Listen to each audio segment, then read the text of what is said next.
Welcome to the Real News Network. I'm Anton Warrenchuk in Baltimore.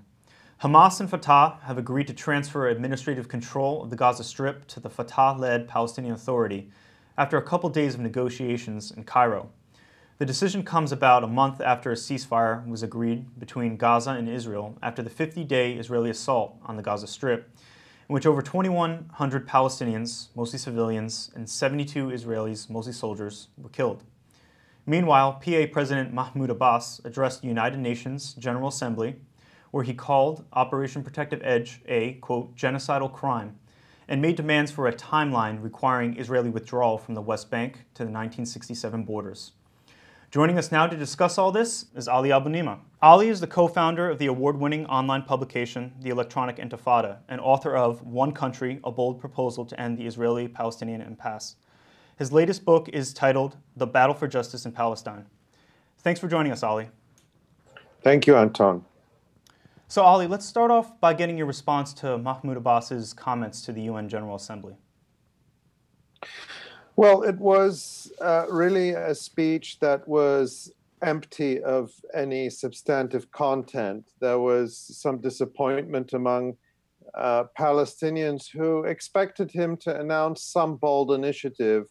For example, announcing that he would sign the International Criminal Court Treaty and try to bring to justice the Israelis who carried out the slaughter in Gaza, among other crimes.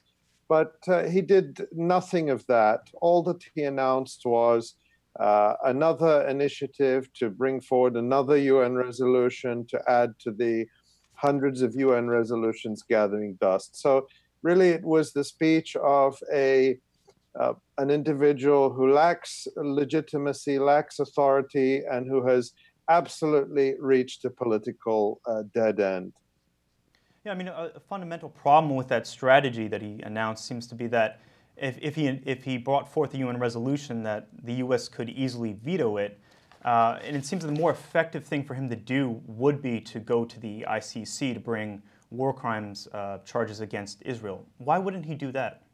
Well, that's, of course, the million-dollar question. And the answer is that Mahmoud Abbas his Palestinian Authority regime is, in fact, closely allied to Israel in a number of ways. Despite his rhetoric criticizing Israel, the fact is at no point has he ever stopped the so-called security coordination between the Israeli occupation army and the Palestinian Authority.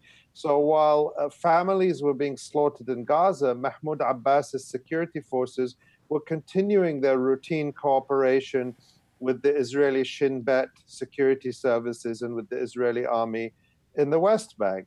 And secondly, his authority relies on cash transfers via Israel for tax revenues. His Palestinian Authority security forces rely on Israel for the deliveries of their equipment and weapons. So he's not in a position, and nor is he inclined, to challenge Israel, let alone to take its leaders to a war crime court. And I think his game, this sort of shell game of constantly saying, we will do something, has really reached a dead end. And all he had today was to announce that he's going to try and get another UN resolution, as if another UN resolution, even if it passed, would lead to any change on the ground. I mean, this issue of legitimacy seems to be a major factor here in the transfer of administrative control to the Palestinian Authority, as you have tens of thousands of civil servants in Gaza who remain unpaid.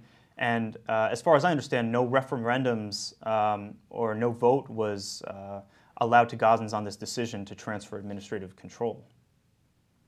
Well, let's be clear. The reason that Hamas has agreed nominally to transfer administrative control to the Palestinian Authority in Ramallah is not because the Palestinian Authority has any greater legitimacy, but because it has the de facto backing of Israel and the United States and the Europeans, and of course the Egyptian military dictatorship, which means that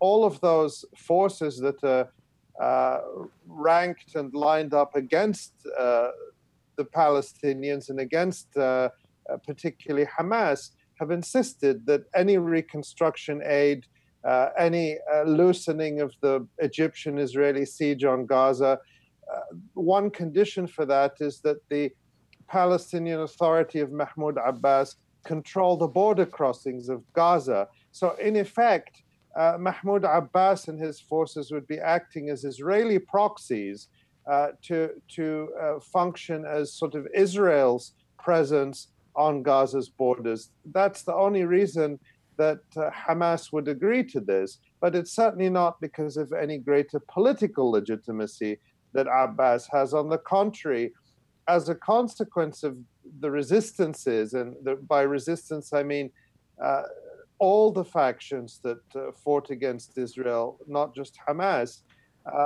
they are the ones who have seen their sort of popularity and their popular legitimacy soar because of their ability to withstand the brutal Israeli assault for 51 days. So if Hamas and Islamic Jihad have seen such a major surge in their popularity after Operation Protective Edge, why would they decide to this agreement? How would it be in their interest? Well, as I said, they withstood the assault, but they remain besieged in Gaza. Unfortunately, the siege has not been lifted yet, even though that was reportedly one of the promises Israel made as part of the ceasefire agreement a month ago. We've seen almost no change on the borders of Gaza. So, that's also something we have to be very aware of, that previous ceasefires have broken down not because Palestinians have violated them. Palestinians, on the contrary, have been the ones that have kept to them far more strictly. It has been because Israel has never respected the terms. And once again, we're going down that path where a month later, absolutely nothing has changed as the situation in Gaza remains desperate. But it's not just about Israel. The problem is you have the Egyptian dictatorship, you have the Palestinian Authority, which are trying to use this situation to regain leverage. Mahmoud Abbas wants to return to Gaza. He wants his Palestinian Authority to return to Gaza. So he's very happy with anti-Palestinian forces like Israel and the Egyptians and the Europeans and others, insisting that Abbas's forces be present in Gaza. But, even if Abbas's forces do return to control the crossings in Gaza, it's very difficult to see it going beyond that, because I can't see how the resistance forces in Gaza could trust Abbas's security forces to have any more substantial presence in Gaza, given their cooperation with the Israeli occupation. And the fear that by letting forces that are working with Israel into Gaza, that would endanger the lives of people working in the resistance. Well, it also seems that cooperation with Egypt would be a further way that the Palestinian Authority would undermine its legitimacy both within the West Bank and Gaza, since Egypt has played a tremendous role in perpetuating the suffering of the Palestinians in Gaza through the control of the Rafah border. And that's something Mahmoud Abbas has never complained about. Again, we heard him in his UN speech praising Egypt and praising this conference which Egypt is going to host, supposedly for reconstruction aid of Gaza. And the real danger here of letting the Palestinian Authority control the reconstruction process and letting its allies like Norway and some of the other European countries control the reconstruction process is that historically these forces have subordinated aid to Israel's interest and Israel's will. And of course, what we've seen in the West Bank in the 20 years since the Oslo Accords is the development of a very corrupt neoliberal economy in which a few Palestinians at the top benefit from large construction projects, siphon off huge profits, a sort of a disaster capitalism, to use Naomi Klein's term for it. And that the danger is that instead of reconstruction in the interests of the people of Gaza, that we get disaster capitalism.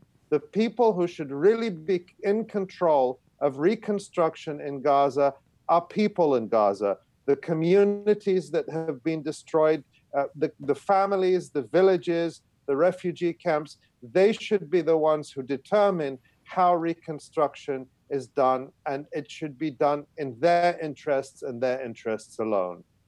But to go back to a question that I was trying to ask before it just seems that Hamas is making concessions, at least I'm talking in terms of its own political interest, it's making concessions at a time in its peak popularity, and the decision to go to Cairo to engage in these kind of negotiations, I mean, it's clear to everyone that the Sisi government in Egypt is entirely trying to crush or eliminate Hamas's political control of the Gaza Strip. So why would Hamas agree to even having negotiations hosted in Cairo? Well, there are certainly people who question that strategy and who say that, time and again we've seen the Egyptians really acting as proxies for Israel.